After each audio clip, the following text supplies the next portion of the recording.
Radio Publique Africaine.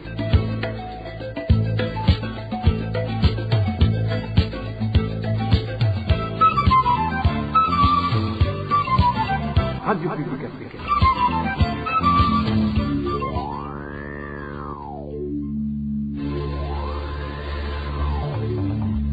C'est le moment de suivre le journal parlé en français. À la présentation, Émile Nivasumbo. Bienvenue dans ce journal du 19 septembre 2023. Voici les principaux titres. 4 morts au cours des travaux d'extraction de coltan à Kabarore, dans la province Kayanza. Une montagne s'est écroulée. Vous allez suivre les détails tout à l'heure. Et certains habitants de Gansoro réclament une assistance après des pluies torrentielles qui ont détruit leurs maisons et leurs champs. Et retard dans la distribution de semences de maïs sélectionnées en commune Guiheta, c'est dans la province Gitega. Le développement des titres, c'est tout de suite. Je vous le disais en titre, 4 personnes ont rendu l'âme ce lundi en commune Kabarore de la province Kayanza après un éboulement sur un site d'extraction de coltan. Poussés au désespoir, les proches des victimes se lamentent que l'extraction de ce minerai dans cette localité ne fait qu'enrichir seulement les investisseurs au détriment des ouvriers. Éloge Divin Remesha nous en dit plus. Une montagne en dessous de laquelle se trouvaient des individus qui faisaient l'extraction du coltan sur la colline Kivuvu de la commune Kabarore en province de Kayanza s'est effondré dans l'après-midi de ce lundi. Ces individus travaillaient pour le compte d'une société dénommée Komebu, appartenant à un certain Vincent Dagijimana selon nos sources. Ces dernières précisent que cet écroulement de montagne a fait 4 victimes décédées sur le champ. Sous cette montagne, située sur la colline Kivuvu, zone Kivuvu de la commune Kabarore, se trouvaient 15 personnes. Quand l'effondrement a eu lieu, 4 personnes sont mortes sur le champ. Il y a eu également des blessés qui ont été conduits dans un établissement sanitaire.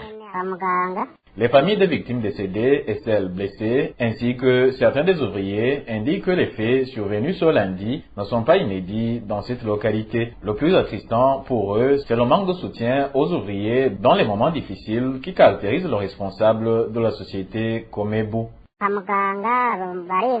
Pour les soins de santé, les ouvriers se soignent eux-mêmes. Ce sont les familles qui se chargent de cela. C'est le même cas pour ceux qui décèdent dans de tels éboulements. Des fois, la société nie même que les morts ne sont pas leurs ouvriers pour éviter que les familles sollicitent de l'aide ou des indemnités. Qui plus est, nos sources précisent que celui qui tente de porter plainte contre la société Komebu se voit menacé. Si une famille tente de poursuivre en justice cette société afin qu'elle soit indemnisée, elle subit des menaces d'emprisonnement car le nommé Vincent Dagijimana, qui est le patron de cette société, est un homme intouchable.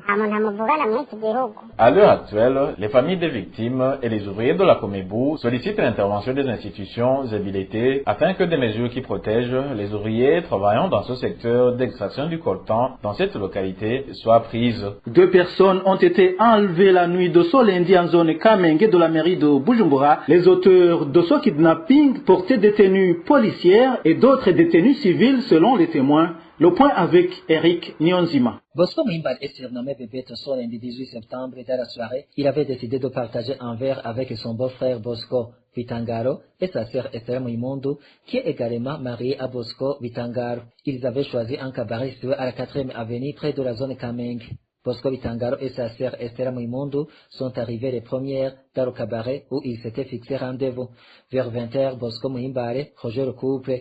Il avait passé la journée à la gare du Nord, mais le trio a vite réalisé des mouvements suspects d'une personne qui visiblement avait suivi depuis longtemps Bosco Muimbare.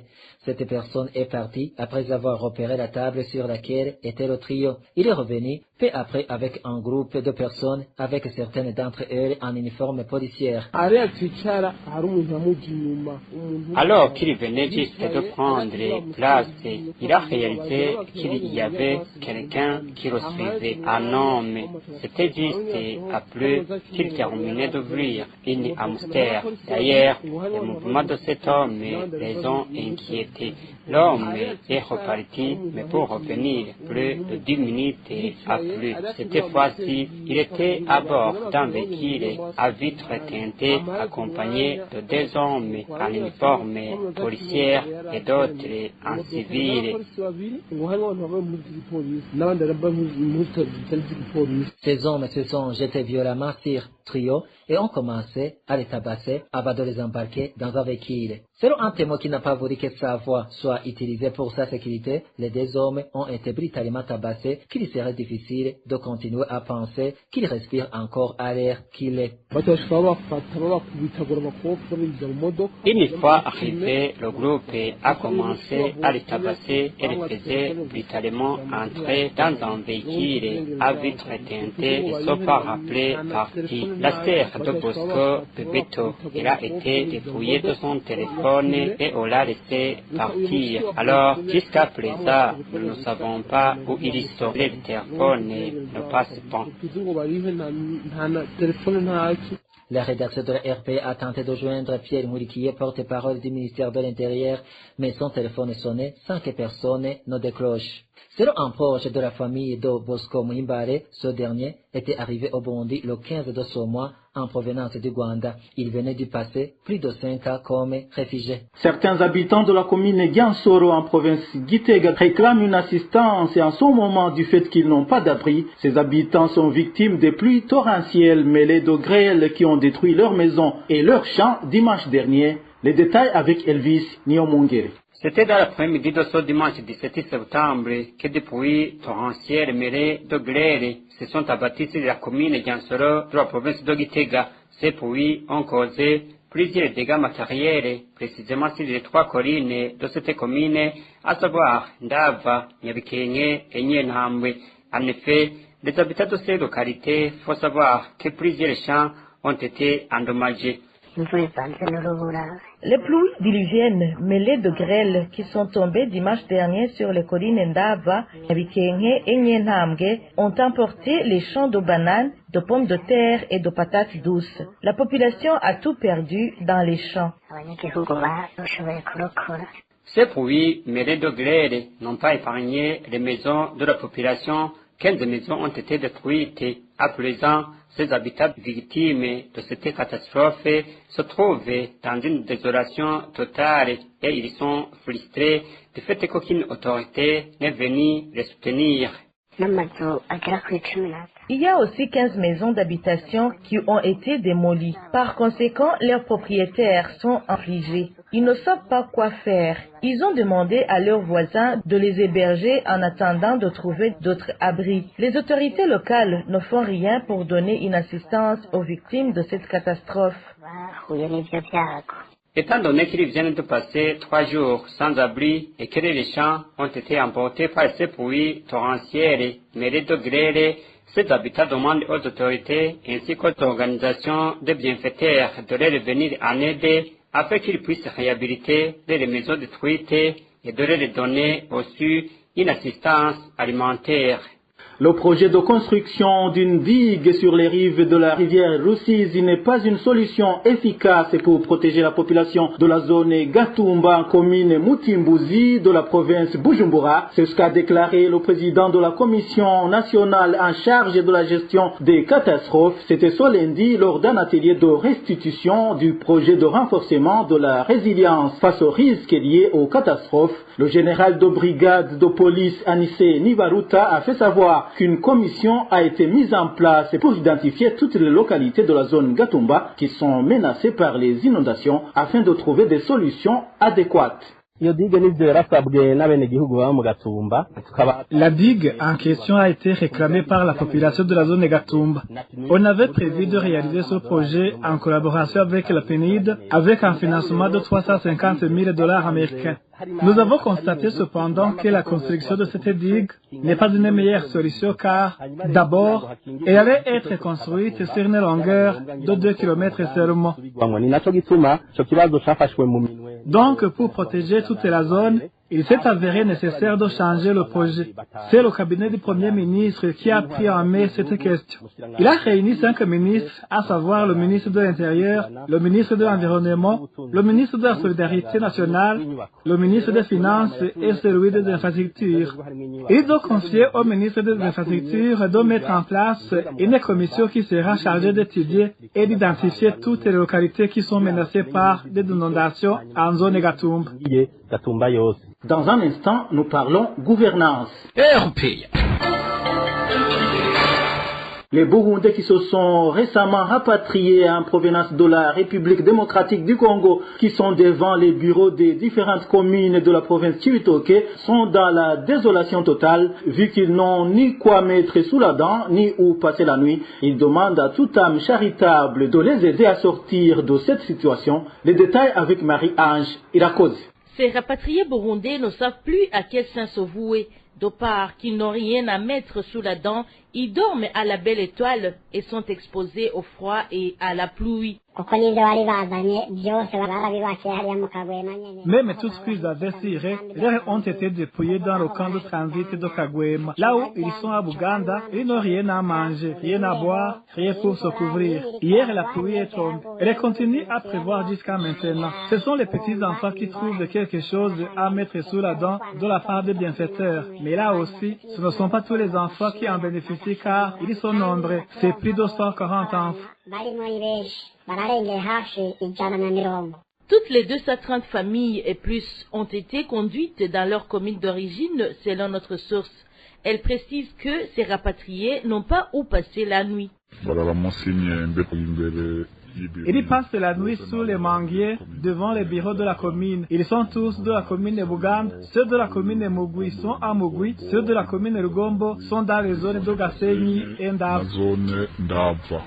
Vous saurez que ceux qui ont été accueillis dans la commune Rugombo ont pu être assistés car leur administrateur a demandé de l'aide auprès des bienfaiteurs, tandis que ceux de la commune Buganda, ils sont toujours à l'attente d'une âme charitable qui peut leur venir en aide.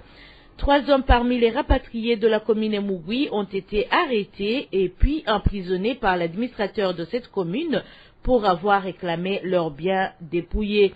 La rédaction de la RPA a essayé encore de joindre Pamphile Hakizimana, administrateur de la commune Buganda. Il nous a répondu qu'il n'y a personne devant les bureaux de la commune.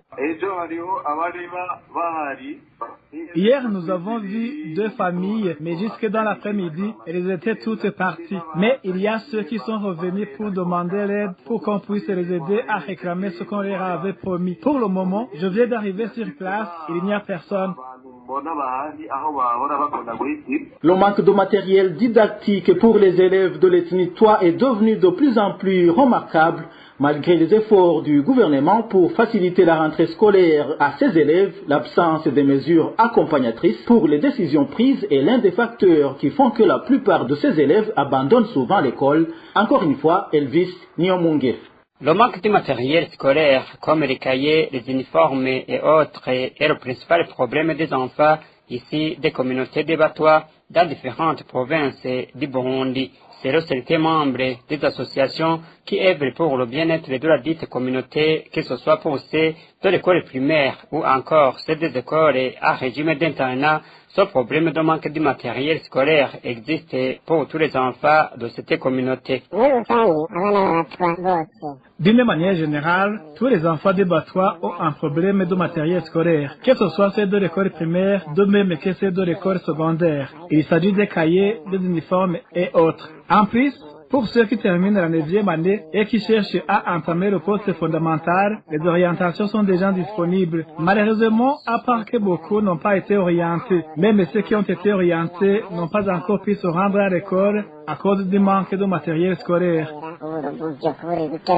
De plus, au moment où le ministère de l'Éducation avait facilité la tâche pour les élèves de la communauté des Batwa allait autoriser d'étudier à l'internat. Et il y a 30% pour ceux qui ont fait le test de l'État, leur permettant de continuer les études supérieures. Cette décision est jusqu'ici sans effet. Ceci du fait que les problèmes persistent toujours car, à part qu'ils sont menacés moralement par certains de leurs camarades, à leur disant qu'ils ne méritent pas d'étudier à l'internat, les enseignants les discriminent.